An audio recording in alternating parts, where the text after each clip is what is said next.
بالکل ٹھیک ہو گیا. اب ہم تھوڑا سا پیچھے چلتے ہیں. تو اگر ہم جس طرح ابھی نصابروں کی بات کر رہے تھے, نصابے آلریڈی ایگزسٹ کرتے تھے. آپ نے جو ایک ایران کا ایریا بھی بتایا, پوری ہسٹری بھی بتائی, اور وہ فردر چلتے ہوئے آئے آگے. پاکستان میں بھی نصابروں کا ایک بڑا انفلوئنس تھا ایک ٹائم. کبوتر بہت زیادہ پرواز بھی کرتے تھے. تو اب یہ جو بیسکلی اب دوسری چیز جو عراق میں نظر آتی ہے, جن کو ہم ٹپلرس کہتے ہیں, یہ ٹپکلی کہاں سے ایوالو ہو کر آیا ہے؟ اور سینٹرل بالکل بغداد جو سینٹرل عراق کا ایریا ہے وہاں پہ اس کو اڑایا جاتا ہے. تو اس میں اور جو ٹپکلی جو ہائی فلائنگ ٹمبلرز ہیں نصابرے, ان کو بیسکلی ڈفرینس کیا ہے اور کیا ایسا ہے جہاں سے ایوالو ہوئے ہیں؟ جو عراقی ہائی فلائنگ ٹمبلرز ہیں جن کو نابر سرا کہا جاتا ہے, ان کا جو فلائنگ سٹائل کو جہاں تک ہم آبزرو کریں, ان کے اسٹرکچر کو آبزرو کریں, تو بہت حد تک نظر آتا ہے ان میں رشین اینسیسٹری کی ایک بریڈ ہے, اسٹیپنک ٹمبلرز ان کا. اور پاسبل ہے کہ ان کی مکسنگ سے ہی وہ ایوالو ہوئے ہوں, لیکن ابھی یہ ایک متھ ہے, ریزالو نہیں ہوا, کیونکہ اس کی بہت بیک ڈیٹڈ ہے.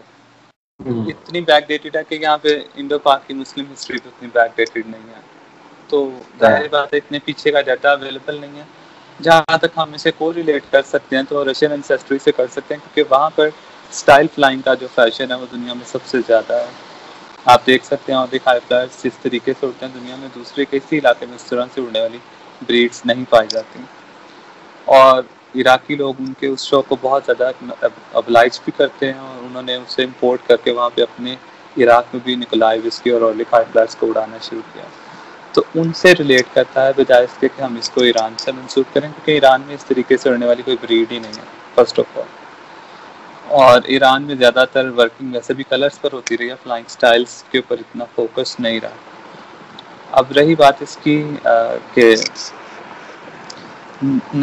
انابر سرا کے علاوہ وہاں پر ٹپلر کیسے اوریجنیٹ ہوئے, تو وہاں پہ جو ذیلی بریڈ یا آپ کہہ لیں کہ سب ورائٹی ڈیولپ ہوئی بڈاپیسٹ کی فیملی کی, جس کو عراقی ورژن بڈاپیسٹ کہا جاتا ہے, اور جو شاہجہاں پور اور دیوبند کی شہرت کا بھی باعث بنے رہے ایک ٹائم پہ انڈیا میں. وہ برڈ جو ان سے ہیں بیسکلی کیونکہ وہ بڈاپیسٹ فیملی سے ریلیٹ کرتے ہیں, اس جین سے اینسیسٹری سے. تو بڈاپیسٹ ایک ایسا اینشنٹ بلڈ لائن ہے جو کہ دنیا بھر میں زیادہ تر ٹپلر بریڈز بنانے میں استعمال ہوا, پھر وہ انگلش ٹپلرز ہوں یا کسی دوسرے علاقے کے ٹپلرز ہوں. ان آئدر سورٹ آف ٹپلرز ان پہ بڈاپیسٹ کا جین مسٹ ہے, کیونکہ وہ خود ایک ٹپلر بریڈ ہے, اور سب سے پرانی اگر ٹپلر بریڈ کہا جائے تو غلط نہیں ہوگا. تو اس کے ساتھ عراقی انابر سرا کی انہوں نے اتنی کیلکولیٹو مکسنگ کی کہ اس سے پھر عراقی ورژن ڈیولپ ہوا بڈاپیسٹ کا. بائی دا وے اس میں ٹراونک جو اسٹرین ہے یا بلڈ لائن ہے بڈاپیسٹ فیملی کی, اس کا استعمال ہوا تھا. اب عراقی ورژن بڈاپیسٹ کو جب زیادہ مکس کیا گیا انابر سرا کے ساتھ, کنٹینیوس جو مکسنگ ہوتی تھی, تو ایک بالکل فائن مکسنگ والا پورشن سیپریٹ ہو گیا اور ایک سیپریٹ بریڈ کے طور پہ پاپولرائز ہو گیا وہاں پر عراق میں, جس کو شذریات کہتے ہیں. اب رہ گئی بات ان مکسز کی جو زیادہ مکسنگ لیے ہوئے تھے دونوں سائڈ پہ, جو کہ آہستہ آہستہ ایوالو ہوتے ہوئے درمیان کی چیز بن گئے, یا درمیان کی آپ فارم کہہ لیں, جو نہ پوری طرح انابر سرا ہے اور نہ ہی پوری طرح عراقی ورژن بڈاپیسٹ ہیں, وہ عراقی ٹپلر بن گئے. کیونکہ اسٹرینس تو وہ ہوتی ہیں نا جو تھوڑی بہت ملاوٹ کے ساتھ آ جائیں, مینلی اپنے بلڈ لائن کو ہولڈ کیے ہوں, لیکن جو چیز اپنے دونوں طرف سے اس قدر زیادہ کوالٹیز لے لیتی ہے کہ کسی ایک سائڈ پہ ڈیویٹ ہوتی نظر نہیں آتی مین, ایک الگ شکل ایوالو ہو جاتی ہے. ہاں, اس چیز کو ہائیبریڈ کہا جاتا ہے. اور وہ ہائیبریڈ جب سوسائٹی میں اسٹیبلش ہو جائے, پاپولرائز ہو جائے, اور ہر بندہ اس کو سیم اسٹینڈرڈ کے ساتھ رکھ لے, تب وہ بریڈ کلیم ہو جاتا ہے. تو اس طرح سے عراقی ٹپلرز کا اوریجن ہوا. صحیح ہے. تو ان میں فلائنگ کمپیریزن کے حوالے سے کون سی چیز جو ہے وہ بہت زیادہ ایبلٹیز رکھتی ہے, ٹپلرز یا ہائیبریڈز ہیں یا انابر سرا خود ہیں؟ فلائنگ کوالٹی میرے خیال سے فلائنگ سٹائل کی بات کرنی چاہیے, کیونکہ اڑتے یہ سبھی 10 آور پلس ہیں. عراقی ورژن بڈاپیسٹ بھی 10 آور پلس اڑتے ہیں, عراقی ٹپلر بھی 10 آور پلس اڑتے ہیں, عراقی انابر سرا بھی 10 آور پلس اڑتے ہیں. اب ان میں ڈفرینس جو آتا ہے فلائنگ پیٹرن میں, پروں کی موومنٹ کا تھوڑا سا آتا ہے. عراقی انابر سرا جو ہے وہ زیادہ چھوٹے سرکلز میں بٹر فلائی کی طرح ونگ زیادہ چلاتے ہوئے اڑتے ہیں, اور چھوٹے سرکلز میں ہی لینڈ کرتے ہیں اور اترنے سے پہلے اسٹیشنری ہو جاتے ہیں ہوا میں. جبکہ عراقی ورژن بوڈاپیسٹ جو ان سے ہیں وہ عراقی انابرسرا جن سے ہیں ان کی نسبت آپ کہہ لیں کہ تھوڑے درمیانے بڑے سرکلز میں اوپر جاتے ہیں, اور جب اترتے ہیں تب بھی وہ درمیانے بڑے سرکلز میں ہی نیچے اترتے ہیں اور آ کر ایک جگہ اسٹیشنری ہو جاتے ہیں, جو کہ ان میں اس کا اثر شو کرتا ہے انابرسرا کی بیک پہ جو مکسنگ ہے اس میں. اور عراقی ٹپلرز جو ان سے ہیں وہ میڈیم یعنی بڑے ان کے سرکلز نہیں ہوتے, لاک کے ارد گرد کے ایریا میں ہی 1 یا 2 گھروں کا فاصلہ جو ہے اس فاصلے میں ہی سرکل بناتے ہوئے مان جاتے ہیں اور اسی فاصلے میں ہی وہ نیچے اترتے ہیں. ان میں جو سا ہے آپ کہہ لیں کہ جو ٹھہراؤ ہے یا جو لینڈنگ کے لیے ہوا میں رکنا ہے وہ ذرا کم ہائٹ پر ہوتا ہے عراقی ورژن بوڈاپیسٹ کی نسبت یا عراقی انابرسرا کی نسبت. لیکن پھر بھی وہ ہوا میں کھڑے ہوتے ہیں اور کھڑے ہو کے ہی لینڈ کرتے ہیں, سلائیڈ کرتے ہوئے سائڈ سے آ کر نہیں بیٹھتے. اگر ہم پیٹرنس کی بات کریں تو پیٹرنس پہ بھی کیا بہت آسان ہے کسی بھی بریڈ کو پکڑنا؟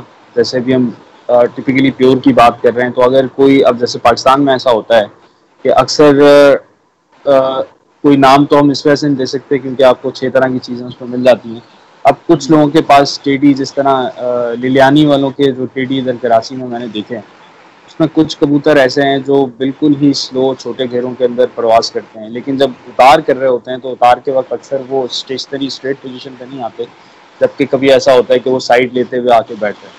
تو کیا ایسا ٹرکش بلڈ کی وجہ سے ہو رہا ہوتا ہے یا سہارنپوریوں کا بھی اس میں ایکول انوالومنٹ ہو سکتی ہے؟ سہارنپوری کیونکہ ٹرکش بلڈ لائن کی مکسنگ سے ڈیولپ ہوئے تو وہ خود بھی چل کر اٹھتے ہیں اور چل کر ہی آ کر بیٹھتے ہیں, وہ اسٹیشنری لینڈ نہیں کرتے. تو الٹیمیٹلی ان کے جس طرح کے بھی مکسچرز ہوں گے ان میں یہ عنصر تو نظر آئے گا. صحیح ہے. اچھا, دوسری طرف اب ہم آ جاتے ہیں بالکل پاکستان والی بریڈ کی. جس طرح ابھی ہم نے کچھ اسٹینڈرڈ کی بات کی, تو پاکستان میں سب سے زیادہ انفلوئنس آپ کو کس کا نظر آتا ہے اگر آپ شارٹلی اس کی بات کریں؟ پاکستان میں 2 بلڈ لائنس ہیں, ان کی مکسنگ بہت زیادہ ہوئی ہے, ایک سہارنپوری کی اور ایک ان کا انسیسٹر جو کہ ٹرکش ڈولاپچی ہے. ان دونوں بلڈ لائنس کی مکسنگ بہت زیادہ ہوئی ہے. اب آگے ان کے اس طرح کے ہائیبرڈس بنائے جاتے ہیں, جیسے ہم دیکھتے ہیں کہ ملوئی لوکل آئٹم جو سے ہیں چوڑی دار وجود والے, جو کہ سہارنپوری کی ایک اسٹرین ہے, ان کے ساتھ ایرانین بلڈ لائن کا کراس کروایا جاتا ہے, اسٹرانگ باڈی والی بلڈ لائنس کا, تاکہ وہ اچھے سے پرفارم کر سکیں, انڈیورنس ان میں آ جائے. یا پھر عراقی ٹپلر کے پرانے اسٹاک کا. یہ 2 طریقے ہی ہوتے ہیں جو انڈیا میں نظر آتے ہیں. پاکستان میں بھی یہ 2 ہی طریقے نظر آتے ہیں, جہاں پہ ٹرکش ڈولاپچی کے ساتھ جو ہے ایرانین بلڈ لائن زیادہ ٹچ ہوتا ہے, یعنی ڈولاپچی کا بلڈ مکسر میں ڈومینیٹ کر رہا ہے, اور دوسرے اینڈ سے اس میں جو زیادہ ڈومیننٹ بلڈ لایا گیا وہ اس کا ایرانین بلڈ کا لایا گیا.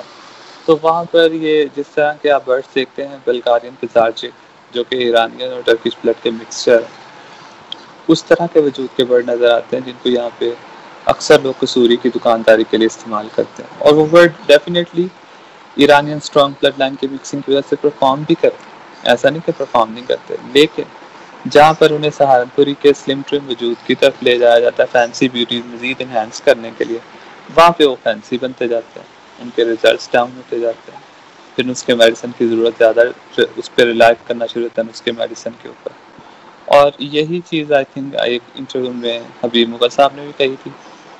I don't know انہوں نے کیا سوچ کے وہ انالیسس دیا, لیکن اس میں کچھ باتیں وہ بہت کلیئر کر گئے کہ فرسٹ آف آل اس کی پیورٹی ہم سو کال ٹیڈی کی اس لیے نہیں بتا سکتے کہ اس میں ہر بندے نے اپنی طرف سے مکسنگ کی ہوئی ہے, تو یہ کوئی ایک بریڈ ہی نہیں ہے. چاہے انہوں نے یہ ورڈ نہیں کہا ایک بریڈ نہیں ہے, لیکن انہوں نے یہ ضرور کہا کہ اس میں ہر بندے نے اپنی مکسنگ کی ہوئی ہے, تو ایک انڈرسٹوڈ سی بات ہے, پھر ایک بریڈ نہیں کہلا سکتے. دوسری چیز انہوں نے یہ کہی کہ ان کو پیورٹی کی طرف مکس کیا جائے تو یہ فینسی بن جاتے ہیں. تو اس کا صحیح مطلب کیا ہے کہ ان کا جو سو کال پیورٹی کا کلیم کیا جا رہا ہے وہ کسی فینسی بریڈ سے ریلیٹ کر رہا ہے. ایسے اور تیسری چیز انہوں نے یہ کہی کہ ان کے پتہ نہیں کسی استاد نے ان کو کہا تھا وہ کوئی ٹیڈی نہیں ہے جس کی چونچ لمبی اور سیدھی نہ ہو. وہ تو آپ کو پتا سہارنپور ہے سہارنپوریوں میں بھی آتی ہے اور وہ ٹرکش ڈولاپچی میں بھی آتی ہے, ایسے ڈونٹس کی کئی ورائٹیز میں آتی ہے, لمبی سیدھی نو باریک. اور انہوں نے کہا تھا وہ کمگر نہیں ہے جس کی چونچ موٹی نہ ہو اور تھوڑی مڑی نہ ہو. تو ایرانین بلڈ لائنس جو ہیں ان کی مکسنگ سے جا بجا ہمیں ایسے برڈ نظر آتے ہیں جو دیکھنے میں ٹرکش بلڈ کی طرح نظر آ رہے ہوتے ہیں لیکن ان کی بیکس قدرے تھک اور چھوٹی ہوتی ہیں اور وہ اڑ بھی رہے ہوتے ہیں. تو that's all because of the strong bloodline of Iranian Ancestry.